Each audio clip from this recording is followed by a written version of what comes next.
नको पाहिजे झोपलं ना तर मग झोपून गेलं म्हणजे मग पोटाला पोट दुखून येतं काही वेळेला. नसल्यामुळं मग उपाशी झोपावं लागत आहे. असलं नसलं तर असं थोडं नसलंच बा आता काही तर मग घेतो आम्ही तसंच झोपून. ते पोर नसलं आलं तर ते बी तर राहतं तसंच.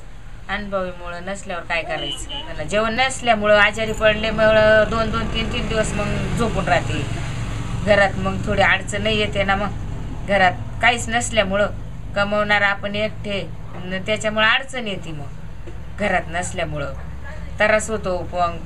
पोटाला अन्न नसल्यामुळं त्रास होतो. मग काय विलाजच नसतो ना. त्यामुळं असं वाटतं मग झोपूनच राहावं.